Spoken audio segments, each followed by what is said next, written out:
ಗಿಲ್ಲಿ ಗೆದ್ದು big boss season 12 ಮುಗ್ದು ಆಯ್ತು. ಬಟ್ ನೀವು ಇನ್ನೂ ಲಿಕ್ವಿಡಿಟಿ ಬಗ್ಗೆ ತಿಳ್ಕೊಳ್ದೆ ಟ್ರೇಡಿಂಗ್ ಮಾಡ್ತಾ ಇದ್ದೀರಾ. ಮಾರ್ಕೆಟಲ್ಲಿ ಎಷ್ಟು ಸಪ್ಲೈ ಆರ್ ಡಿಮ್ಯಾಂಡ್ ಇದೆ ಆರ್ ಎಷ್ಟು ಬೈಯರ್ಸ್ ಆರ್ ಸೆಲ್ಲರ್ಸ್ ಆಕ್ಟಿವ್ ಆಗಿದ್ದಾರೆ ಅದನ್ನ ನಾವು ಲಿಕ್ವಿಡಿಟಿ ಅಂತ ಕರಿತೀವಿ. ಆರ್ ಎಲ್ಸ್ ಎಷ್ಟು ಈಸಿಯಾಗಿ ನಾವು ಟ್ರೇಡ್ ಮಾಡೋಕ್ಕೆ ಸಾಧ್ಯ ಆಗ್ತಿದೆ ಅದನ್ನು ಸಹ ನಾವು ಲಿಕ್ವಿಡಿಟಿ ಅಂತ ಕರಿತೀವಿ. Bigger the market bigger the liquidity. ಇದನ್ನು ನಾವು ಇನ್ನೂ ಡಿಫೈನ್ಡ್ ಆಗಿ ಹೇಳಬೇಕು ಅಂದರೆ, for each price there should be a buyer and seller. ನಾನು ಯಾವುದೇ ಪ್ರೈಸಲ್ಲಿ ಒಂದು ಸ್ಟಾಕ್ನ ಬೈ ಮಾಡ್ತೀನಿ ಅಥವಾ ಸೆಲ್ ಮಾಡ್ತೀನಿ ಅಂದರೆ ನನಗೆ ಆಪೋಸಿಟಲ್ಲಿ ಕೂಡ ಒಬ್ಬ ಸೆಲ್ಲರ್ ಆರ್ ಬೈಯರ್ ಇರಲೇಬೇಕು.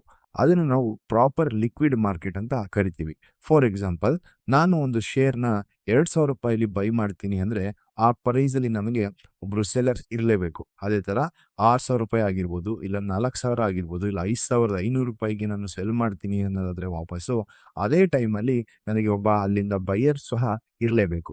ಸೊ ಇದನ್ನೇ ನಾವು ಲಿಕ್ವಿಡ್ ಮಾರ್ಕೆಟ್ಸ್ ಅಂತ ಕರಿತೀವಿ. ಬಟ್ ಒಂದು ಸ್ಟಾಕಿನ ಮಾರ್ಕೆಟ್ ಕ್ಯಾಪಿಟಲ್ ಕಮ್ಮಿ ಇದ್ದಾಗ ನಮಗೆ ಲಿಕ್ವಿಡಿಟಿ ಪ್ರಾಬ್ಲಮ್ಸ್ ಆಗುತ್ತೆ.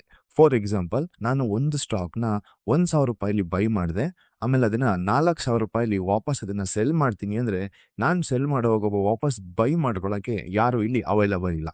ಇದನ್ನು ನಾವು ಲಿಕ್ವಿಡಿಟಿ ಪ್ರಾಬ್ಲಮ್ಸ್ ಅಂತ ಕರಿತೀವಿ. ಇದೇ ತರ ಟ್ರೇಡಿಂಗ್ ಬಗ್ಗೆ A to Z ತಿಳ್ಕೋಬೇಕು ಅಂದ್ರೆ ಈ ಪೇಜ್ ನ ಫಾಲೋ ಮಾಡಿ.